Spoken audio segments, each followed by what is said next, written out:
ज्ञान गुण सागर, जय कपीस तिहुँ लोक उजागर। माँ की खोज में हनुमान ललिता अंबा मंदिर आते हैं, किंतु वहाँ भी अंजना नहीं होती। वहीं दूसरी ओर स्वर्गलोक में उर्वशी देवराज इंद्र को अंजना के विरुद्ध उकसाती है, जिस पर देव गुरु बृहस्पति हनुमान की माँ का पक्ष लेते हैं। इधर हनुमान माँ को लेकर भवन आते हैं। उधर लंकेश रावण स्वप्न में देखे जलती हुई लंका का रहस्य जानने जब योगिनी के पास पहुँचते हैं तो योगिनी रावण को काल देव के उस बाण के बारे में बताती है, जिससे रावण व लंका दोनों पर संकट आना निश्चित है। अब आगे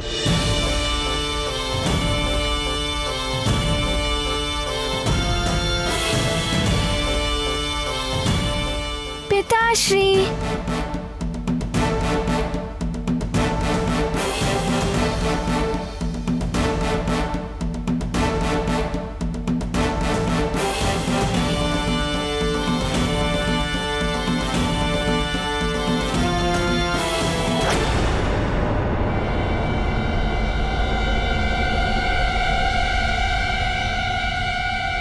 माँ, आपने पिताश्री को तिलक क्यों नहीं लगाया?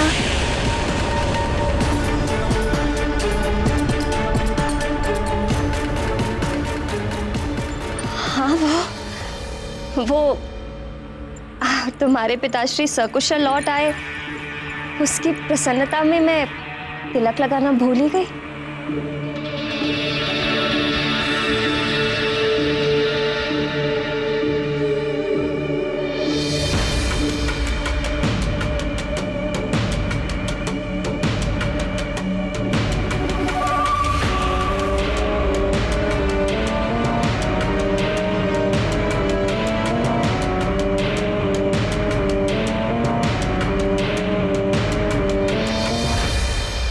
अंजना, तुम ठीक तो हो?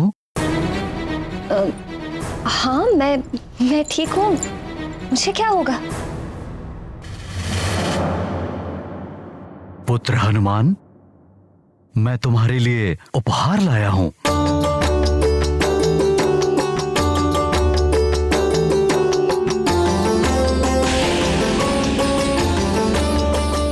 इससे खेलने में तो बड़ा ही आनंद आएगा।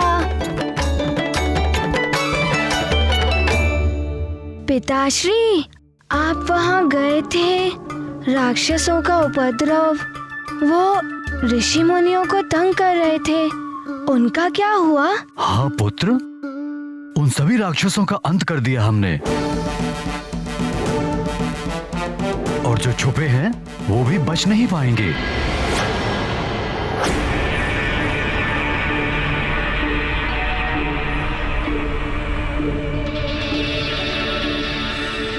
ओहो, आप दोनों भी ना, ये सब बातें बाद में हो जाएंगी। आप जाकर स्नान कर लीजिए, साथ में आरती भी तो करनी।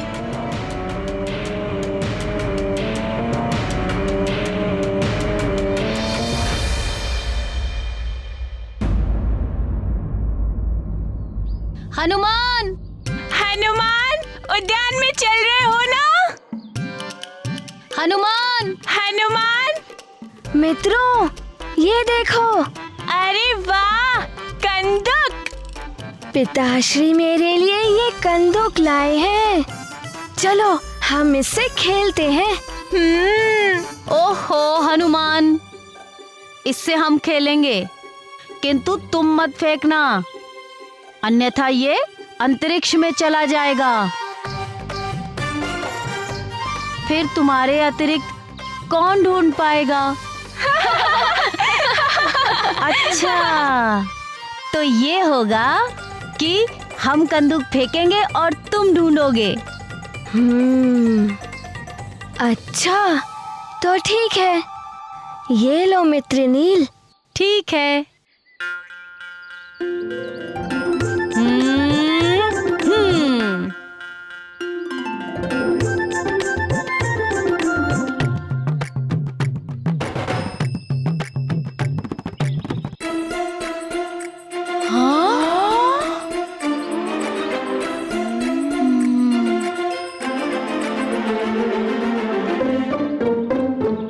क्यों मित्र नील, तुमने उस कंदूक को इतनी दूर फेंका? कि वो नीचे ही नहीं आ रही है। इतनी शक्ति तुम में कहाँ से आई? वो कंदुक उस वृक्ष पर अटक गई है। थोड़ा ज्ञान मुझसे भी ले लो और स्वयं प्रयास करो। हनुमान, तुम अकेले इस वृक्ष को उखाड़ दो। ये क्या कह रहे हो मित्र सुषेण? इस वृक्ष का क्या दोष? वैसे भी हमें वृक्ष को कभी नहीं उखाड़ना चाहिए। और माँ भी कहती है कि छोटे छोटे कार्यों के लिए दिव्य शक्तियों का प्रयोग हमें नहीं करना चाहिए। अरे, तुम सब यहाँ क्या कर रहे हो? हनुमान का कंदुक वृक्ष पर अटक गया है, इसलिए उतारने का हम प्रयास कर रहे हैं। सबसे पहले मेरी बात ध्यान में रख लो। हनुमान तुम्हारे युवराज हैं, इसलिए अब से जब भी उनका नाम लेना हो तो उनको युवराज हनुमान कहना। अपनी मर्यादा तुम सबको समझनी चाहिए।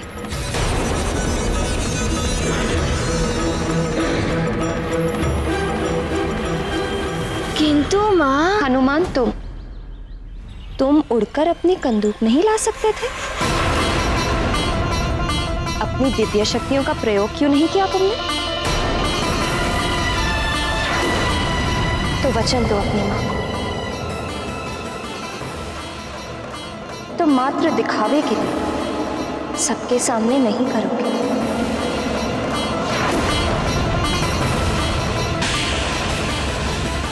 किंतु माँ, आपने ही तो कहा था कि जब तक बहुत आवश्यक ना हो अपनी दिव्य शक्ति का प्रयोग मत करना। हाँ, किंतु अब तुम युवराज बन गए हो। अब तुम कर सकते हो अपनी दिव्य शक्तियों का प्रयोग। अब हनुमान, युवराज हनुमान, ये अब अपनी दिव्य शक्ति से कंदुक उतार सकते हैं?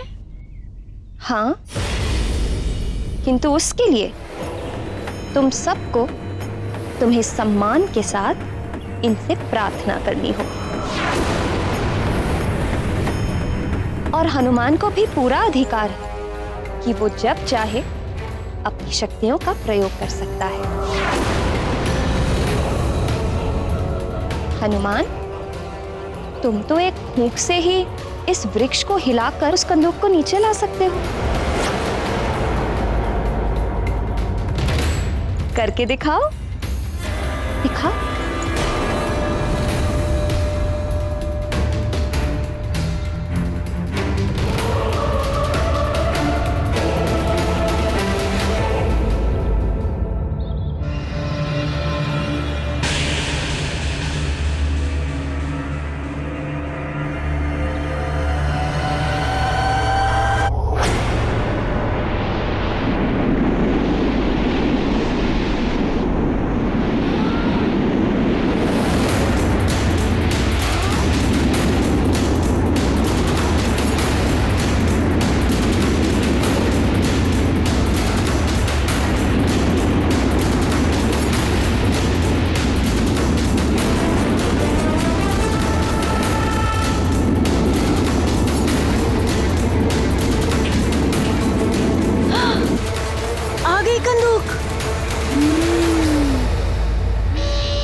देखा, आ गई ना कंदूक। और वो देखो, वृक्ष पर से पंछी भी उड़ गए। ये माँ को क्या हो गया है? एकाएक इतना परिवर्तन।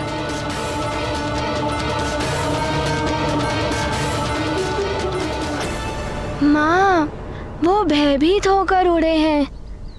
मैंने ये उचित नहीं किया। तुम युवराज हो हनुमान, तुम जो चाहो कर सकते हो। तुम्हारे लिए सब उचित है।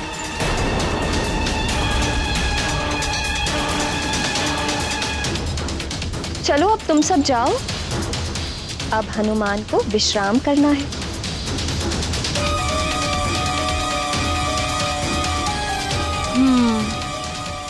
अब हम चलते हैं।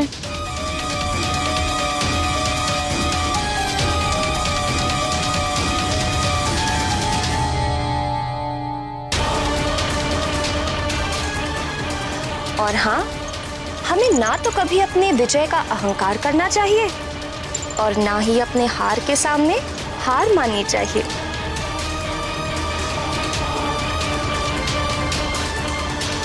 माँ, आप ही तो कहती थी कि हमें कभी अभिमान नहीं करना चाहिए और साधारण मनुष्य की तरह रहना चाहिए। साधारण प्रजा साधारण मनुष्य की भांति जीती है।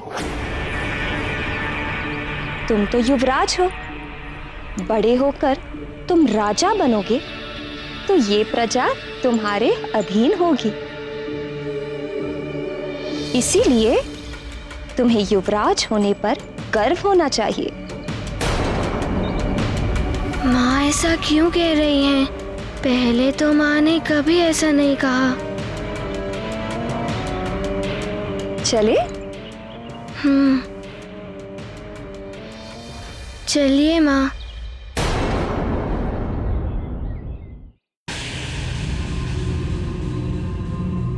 महारानी जी के कक्ष में पहुंचाना है संदूक। हाँ, महारानी जी ने ही मंगवाया था।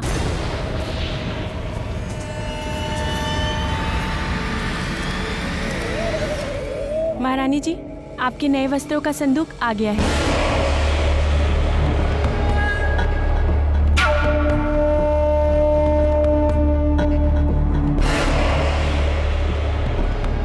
तुम्हें कैसे ज्ञात हुआ कि इसमें नए वस्त्र हैं? महारानी जी, मैं वो मेरे कहने का अर्थ है, तुमने इसे खोलकर देखा है क्या?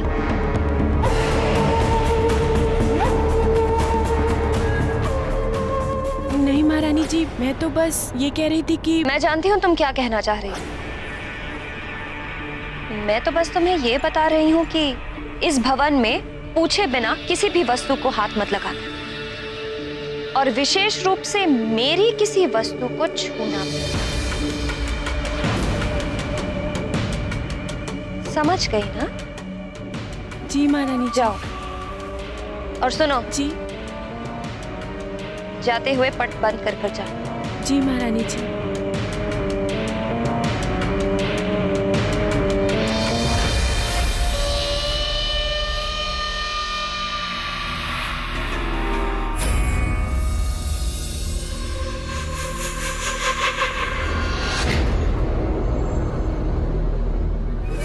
एकाएक क्या हो गया है महारानी जी को? विचित्र सा व्यवहार कर रही है। हाँ, मुझे भी कुछ समझ में नहीं आ रहा है। एकाएक इतनी परिवर्तित कैसे हो गई महारानी जी? इन्हें भी ऐसा ही कुछ लग रहा है। हुआ क्या है अंजना को? कदाचित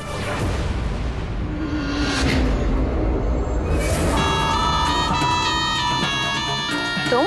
हाँ, मैं बलबला बलबल, मैं हूँ अतिबल।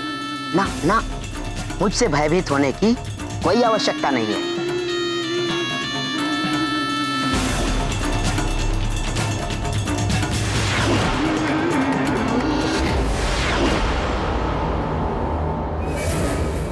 भयभीत और मैं? भयभीत होती होगी वो अंजना। मैं मार्जरिका हूँ, मार्जरिका। मुझे स्वयं ही अंजना से बात करनी होगी। किंतु तुम यहाँ क्या कर रहे हो मेरे कक्ष में? सुमेरु में लंकेश रावण के आदेश का कितना पालन हो रहा है, इसकी विस्तृत सूचना मुझे लंकेश तक पहुंचानी है, इसलिए मैं यहाँ हूँ। मार्जरिका ने अपना कार्य आरंभ कर दिया है, ये संदेश पहुंचा देना लंकेश तक। जब से राक्षसों ने अंजना का अपहरण करने का प्रयास किया है, तब से ही अंजना में परिवर्तन आया है। तुमने हनुमान के भीतर षड्विकार जगाने का कार्य आरंभ किया या नहीं? मैंने कहा ना, मार्जरिका ने अपना कार्य आरंभ कर दिया है। मैंने हनुमान के अंदर मत का भाव विकसित करना आरंभ कर दिया है और मुझे इस बात का भी आभास है कि मत के साथ लोभ, क्रोध, मोह और मत्सर ये भाव भी विकसित करने हैं हनुमान ने। प्रतीत होता है कि माँ मुझसे अप्रसन्न है। माँ के पास जाता हूँ। बहुत अच्छा, किंतु लंकेश का यह भी आदेश है कि केसरी का अंत करना होगा। हनुमान की माता अंजना अंजना तो स्वर्ग चली गई और अब उसके पिता केसरी, उन्हें भी स्वर्ग पहुंचाना है, क्योंकि माता पिता से बिछड़ी संतान पर षड विकार सरलता से काम करते हैं। इन सारे विकारों के अधीन होकर हनुमान किसी भी कार्य के योग्य नहीं रहेगा और उसका जन्म और जीवन दोनों व्यर्थ हो जाएंगे।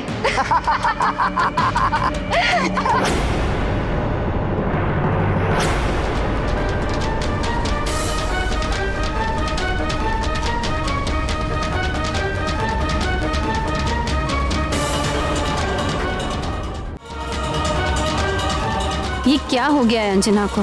आज द्वार क्यों नहीं खोल रही है? अंजना, अंजना!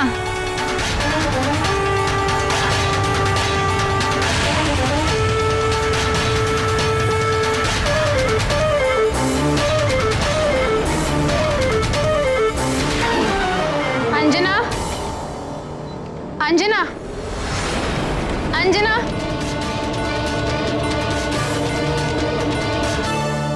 पुत्री अंजना, क्या हुआ माँ?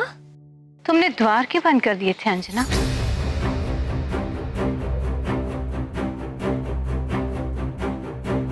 माँ,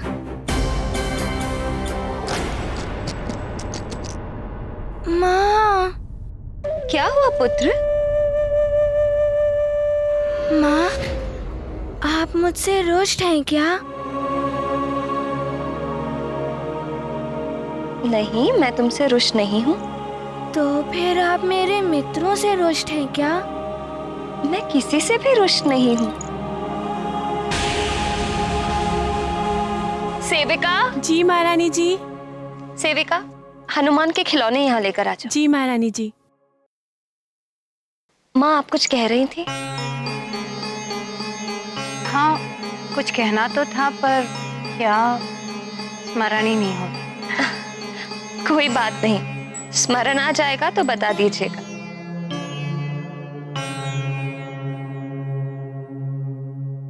हनुमान, तुम अपने खिलौनों के साथ खेलो, माँ को बहुत सारे काम हैं।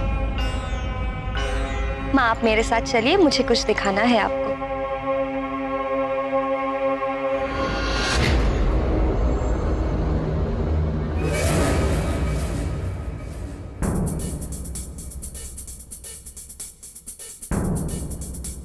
सखा, सखा, कभी कभी माँ कहती है कि अपने खिलौनों से मत खेलो, तुम बड़े हो गए हो। किंतु कभी कभी माँ कहती है कि खिलौनों से खेलो। ना जाने वहाँ मेरे मित्र क्या सोच रहे होंगे। चलो, अब मैं कक्ष में ही खेलता हूँ।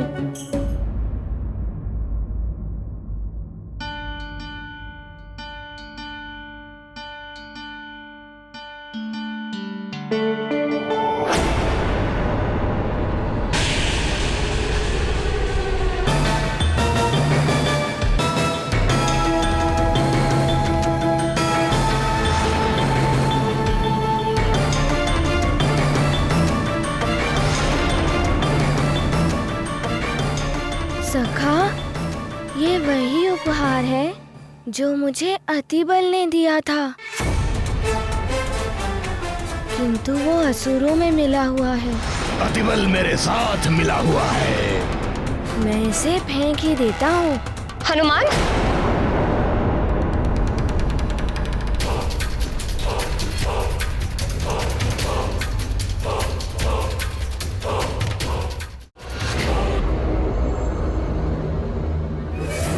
ये तुम क्या कर रहे हो? इतना सुंदर है ये, क्यों फेंक रहे हो इसे? माँ, ये अतिबल का दिया हुआ उपहार है। उसने मेरे साथ छल किया है, इसीलिए मैं इसे फेंक रहा था। उपहार का छल से क्या संबंध?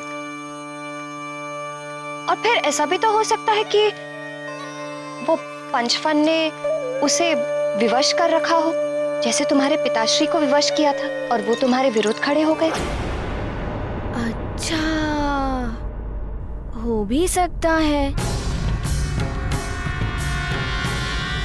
और ये भी तो देखो कि वो ही तो तुम्हें पिताश्री के पास ले गया था और तुम उनकी रक्षा कर पाए, है ना? अच्छा लाओ, ये मुझे दे दो।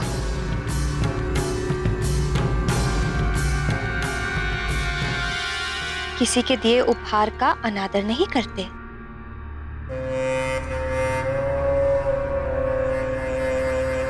अब तुम्हारे लिए मैं जो वो रुद्राक्ष लेकर आई थी, वो कहाँ है?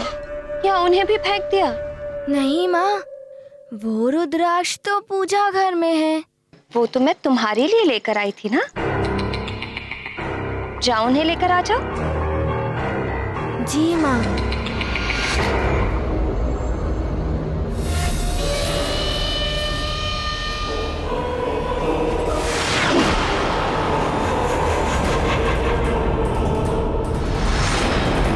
बलबला बलबल। तो ये है वो उपहार जो तुमने दिया था। अब करना क्या है बलबला बलबल?